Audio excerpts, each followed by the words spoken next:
So when I was here, I worked in Rob's lab from 1998 until 2005. So I love telling people that I've been keeping bees since, before the turn of the century and things like that. But this was my experience with indoor wintering. So all of my research was during the winter, and I was trying to use formic acid to treat for mites.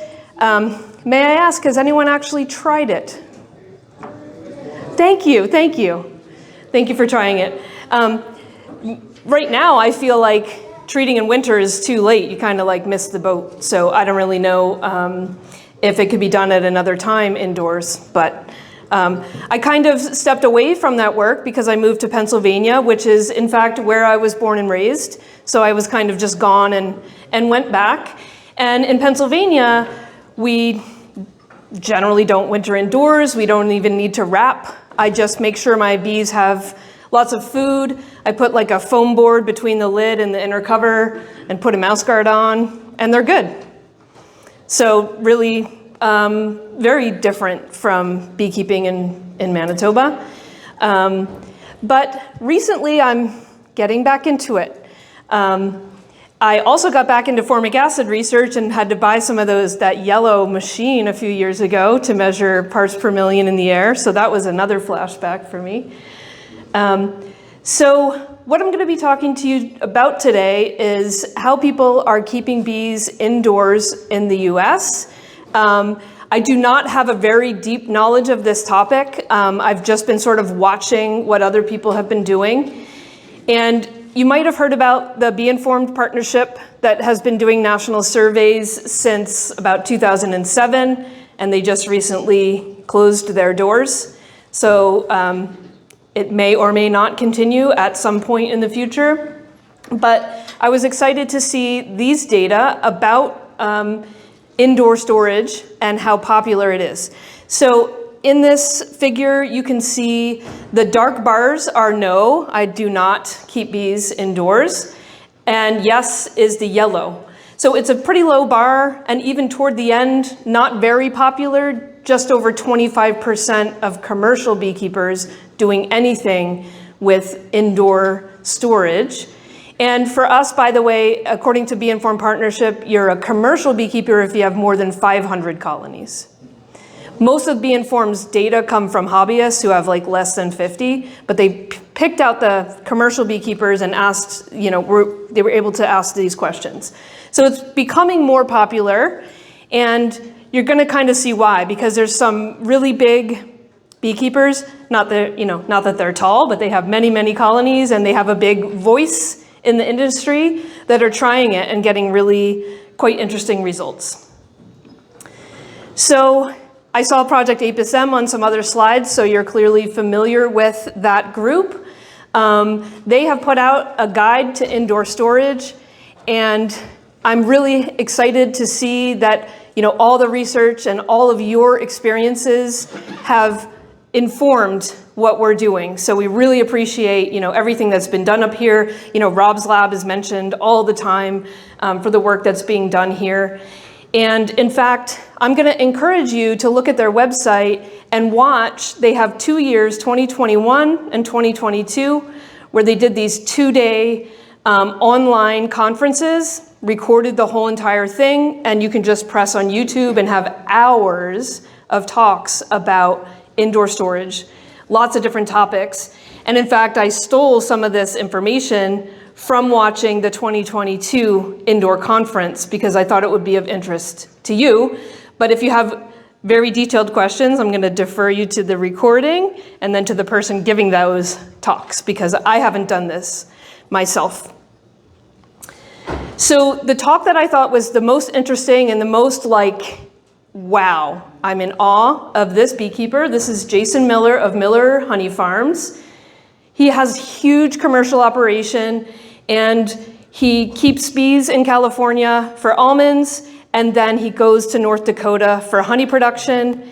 And if you don't know this, North Dakota, just that state makes 31 million pounds of honey, and all of Canada makes 74.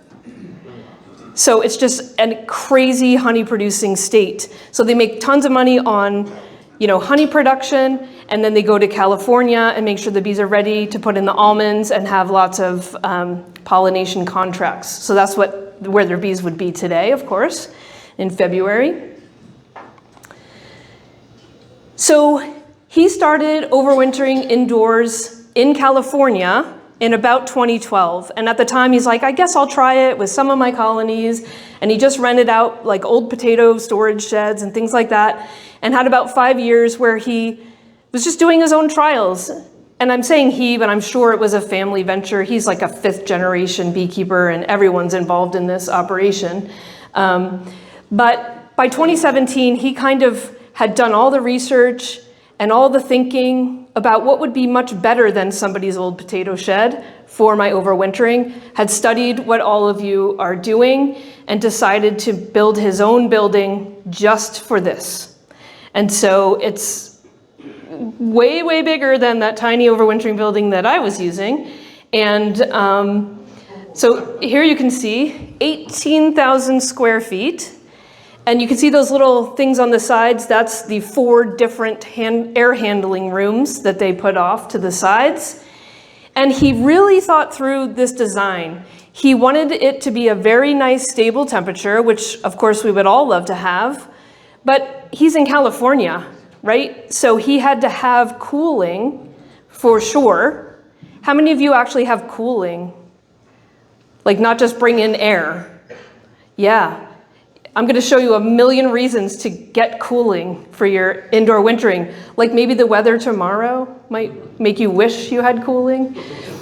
So of course, keeping it totally dark, keeping it dry, but he also kind of redesigned the way the air moves so that it's calm. It's not windy, and you don't have to keep your bees in specific rows to make sure the air flows around them properly or anything like that. And he didn't like the vibration, like those fans are like big and booming and vibrating, and bees are sensitive to that. So he thought it through really hard and spent lots of money. So here you go, looking at the inside. This looks like where my kids' graduation would be or something, right? Like the field house for sports. It's enormous. And he has it designed so that the semi-trucks of bees can drive right in there, and they can lift the bees off with the forklift, and then the truck drives out the other side, right? So that's just thinking about how big this operation is. It's not 3 hives on a hand cart, So it's just huge. And I don't want to go through this whole slide, but I thought you might be interested. When he was thinking about what would the capacity of this space be when he was designing this building, he saw that there were 3 different ways to calculate this. This is all, I believe, in that guide that Project Apis M put out. So if you were curious to see this again, you could look at that guide. So first of all, thinking about the airflow, so the CFMs and how many units and things like that, he clearly, based on other people's research, knew that there was a range of what CFMs you should have per hive from 0.5 to 0.9. So using that calculation, there's a range of colonies from like 17,000 to 32,000 that could fit in the building. You could also calculate it with the BTUs of cooling that he had for his units. And again, there's a range of information about the watts per hive for cooling from 8 to 32. So they're just like, let's pick the middle. How about 20, right? And then thinking about the volume of the room as well, 15 to 18 cubic feet per hive would give you 20 to 24,000 hives. So you can see there's a huge range between 17,000 and 32,000 hives that could fit in there. And it's kind of up to him if he wants to push the limits or not, but he's been keeping it at the low end. Who knows, maybe someday he'll increase that. And by the way, he puts doubles in.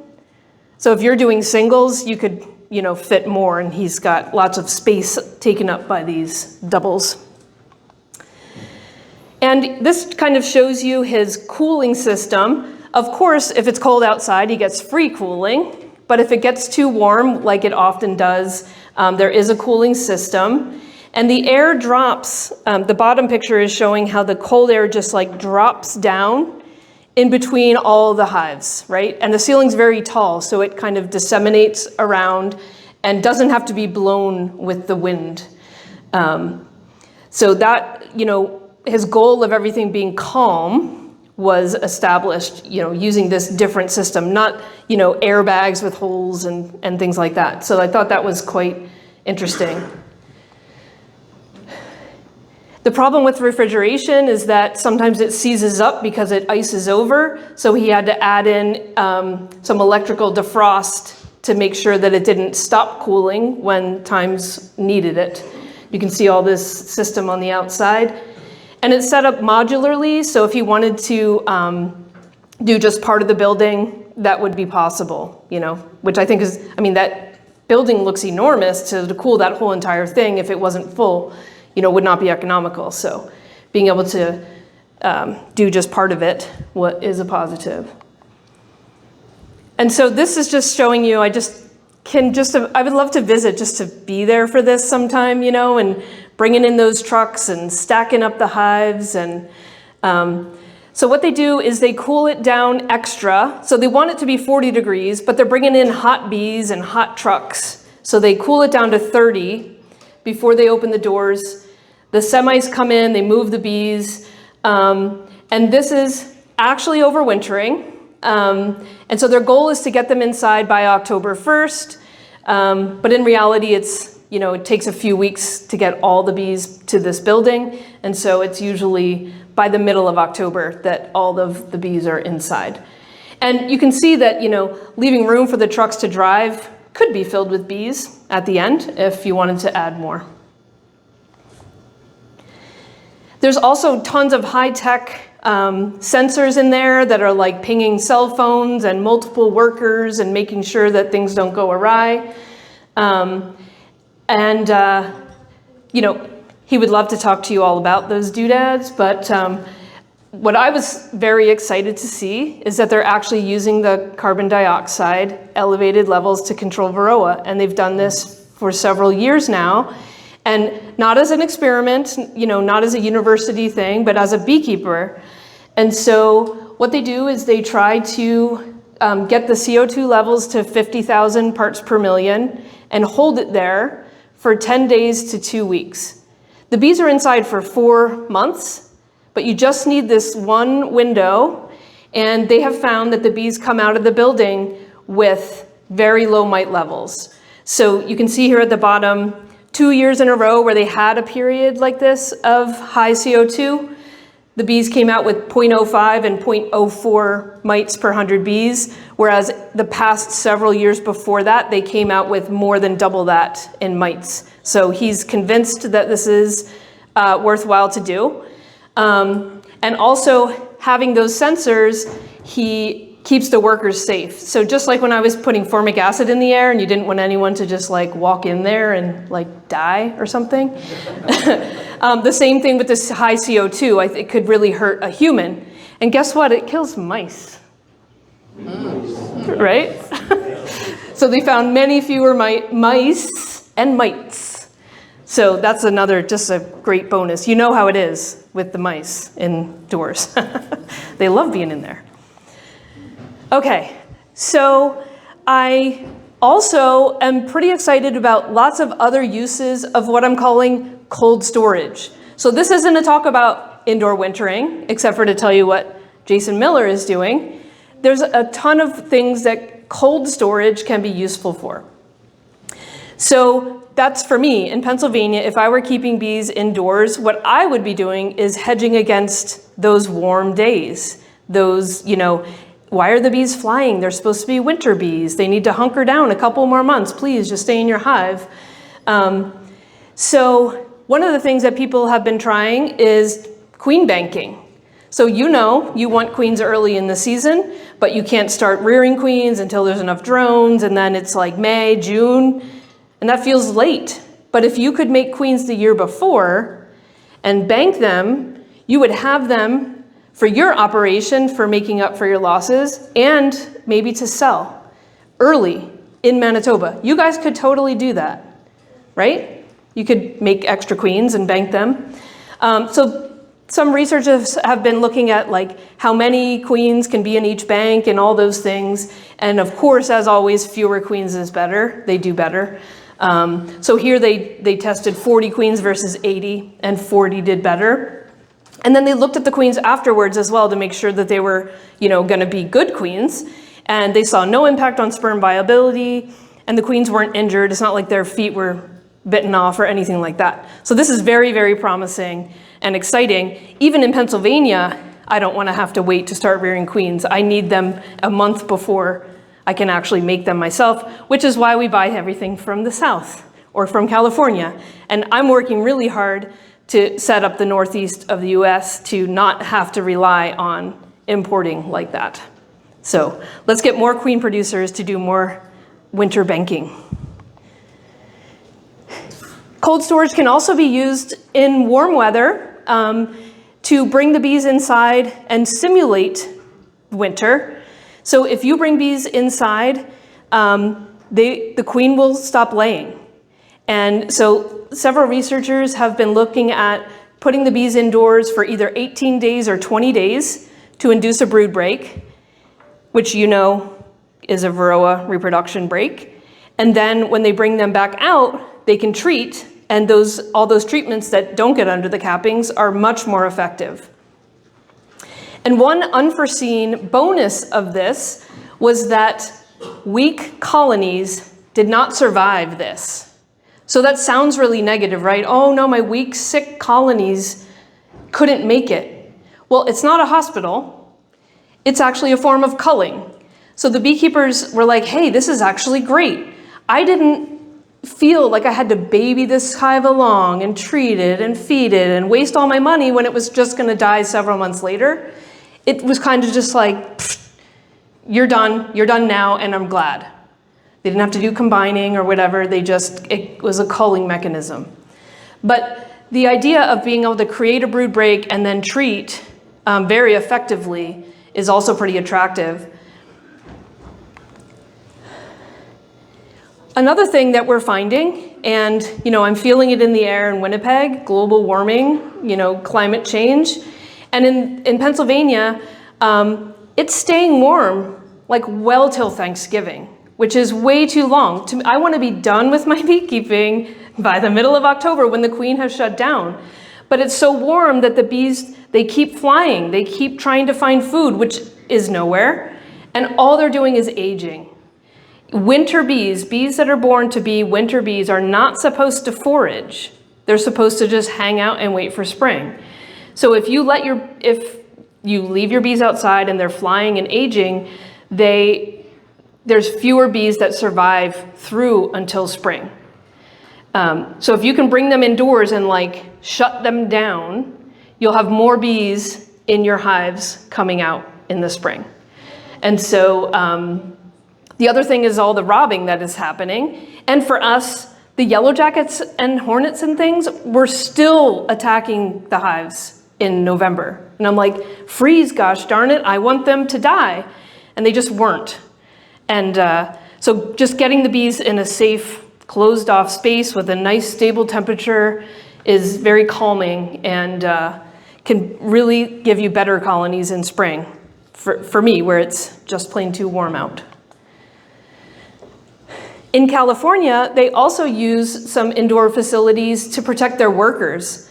So they have their bees out in these hot places. They actually have to shade their bees because they're gonna die because it's 115 degrees. And so imagine being out there making splits in that. It's miserable. 10 degrees added when you just put on a veil. So that's very hot. So instead they take the bees indoors and do the splits. They've got shade, they've got a bit of cool, and the workers are much safer, right? They're not gonna get heat stroke. So one more use potentially of cooling your bees. So again, I keep mentioning Pennsylvania because that's where I do my work. And so there's unstable temperatures. We can have these long warm-ups, or a sudden, you can have a day where it's, 60 degrees and then overnight it's 20, sorry, Fahrenheit. I can't do Celsius anymore. which is very bad. Like stable is better. If the bees can just like stay at the same temperature, they don't have to work hard. They don't have to eat a lot. But if it's crazy up and down, that's a negative for them. And also we have a huge amount of wax moth and small hive beetle pressure because it's staying warm so long. Freezing kills them too. I also want them to die, just like the yellow jackets. So that was a huge operation that I showed you, but there are people working on very small scale versions of this. So this is a company called Hive Tech Solutions that makes these little pods. And I am lucky enough to have some beekeepers who wrote a grant proposal for farmers, and they got a grant to try this out in Pennsylvania. So 4 beekeepers each were able to rent a pod and put their bees in for winter for their first time. And so we're trying it out. We have singles and nukes inside, and then we have singles outside, and we're comparing how they do. And it's been super fun to watch their reactions, because they've never seen this before, right? They're like, I opened it up and there's dead bees on the floor. They're all dying. I'm like, that's normal, it's fine. Sweep ahead of you, don't step on it. Anyway, so these pods are available for rent and purchase, and they come in different sizes. So you can see here this bee box on the right has different lengths, so you can calculate how many hives you want to put inside. And then this gets delivered to wherever you are, right? And so these beekeepers each picked a spot, and they got, the Hive Tech people came out. 4 of the pods that we borrowed or rented fit on 1 semi-truck. They drove them across the country from California and put them in place for us. So it's really cool. And this is an example. On the left, you can see last night at 10 when I was finishing my talk, I was like, I'm just gonna check on my indoor bees. And you can see that there's monitors inside and out, and we're looking at, you know, the concentration of CO2, the humidity and temperature.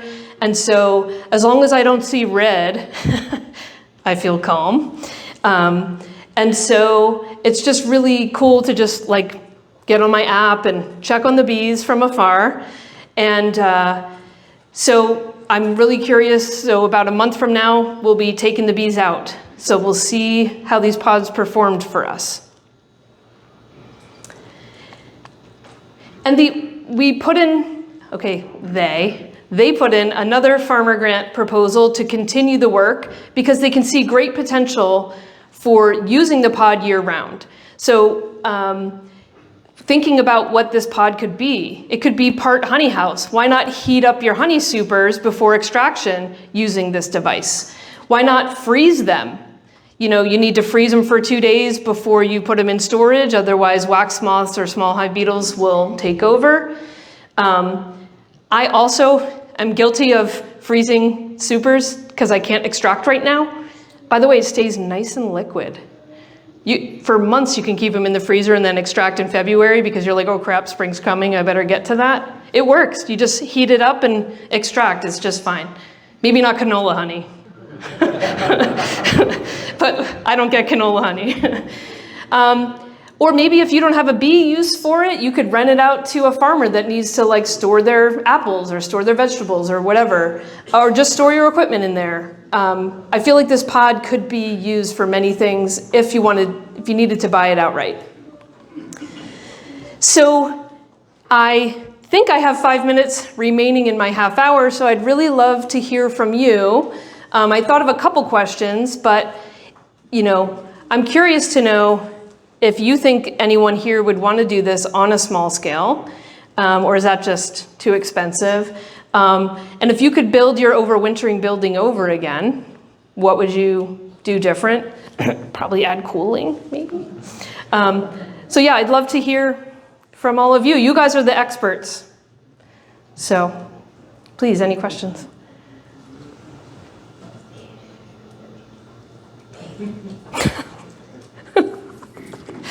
Paul Kozak.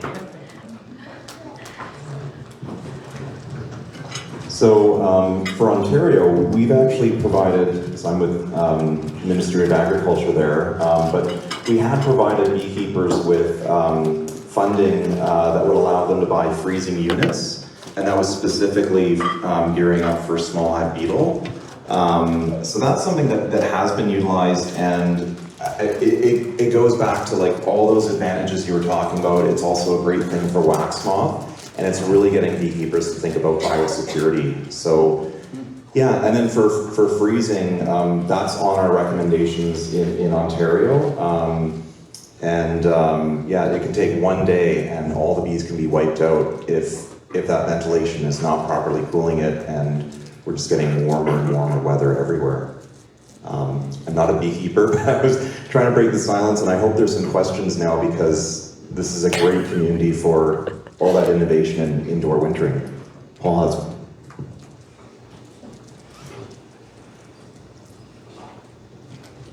Sure, thanks, Robyn. We have a Jerry Gerard type of nuke system where we have external, like we're keeping the bees at, we have a staggered outside wintering building at like +5, +4, but our nuke building is a facility where we have external light entrances, and we're thinking of overwintering queens in there. What temperature, what ambient temperature would you regard as the best? Because Jerry's at like 12 and 14, we're at 8 Celsius, and he's working with a university on that. But what have you heard anecdotally? Yeah, there is a scientific journal article out about the best temperature for queen banking, and they did, I think they had it at 16 degrees so that the cluster was a little bit loose, and that was a good thing for the queens. But, I think a lot of queens also survived in a standard overwintering building, but I think it was a bit better if it was warmer. Yeah. No one has any regrets about their overwintering building. That's what I'm seeing here. Do not build an overwintering build room next to your extraction plant. Don't build your overwintering building next to your extracting Don't room. put it in the same building. You will spend a month cleaning up your extraction plant before you can start extracting. Aha. Oh, preach it. Exactly right. Did everyone hear that? Did you hear that advice? You don't want to overwinter your bees in the same building where you're going to do your honey extracting, because the cleanup is just too much. Yeah. Yeah, so just quick, with you were saying about queen with Paul, you were saying a temperature. Were you saying that in Celsius or Fahrenheit? Celsius. Celsius, 16 Celsius. Yes. Okay. I was wondering if, so now you've had a little bit of experience with these overwintering sheds in the States, and I know some beekeepers have been putting in these same reefer systems in Manitoba and elsewhere. And one of the big problems is exactly what you highlighted, frosting up on the reefer systems. I was wondering if you could go a little more in depth on that, because those kind of defrost systems are the big stopping block for a lot of beekeepers. I would recommend watching the recording of Jason Miller's own words. But I know it's electric because they had big problems with that at first. Like when they first built the building, that was a huge issue. And if it was only a little bit above freezing, it would take hours or days to defrost. But they put in an electric system, and it only takes half an hour. So it's like saved the day for them. Just a little device, it's nothing. Just some little device. Yeah, I'm refrigerated side. Yeah, just an HVAC. Shoot, it cost $100 a unit. Totally worth $100. Yeah. And you cycle them, so they'll defrost at different times. Do you want to hear more of can everyone hear what he's saying? Do you want to teach us more about that? How does it work? It's just a little electrical heater, like she said, and it costs about $100 per refrigeration unit. But I would suggest if you're putting refrigeration in, depending on your power, is you, instead of putting 1 unit in, you would put 3 or 4 or 5 units in. And then you can have them set on a timer to defrost at different stages. And not only that, then you, if one refrigeration system goes down, you still got 4 running, so that you have time to repair or fix the other one. Redundancy is good. And all those sensor systems that Jason talks about, he has like multiple different ways of getting that information, and warning you isn't just loud alarms, it's flashing, it's all these things to keep everybody safe. There's lots of redundancies that should be built in. Yep.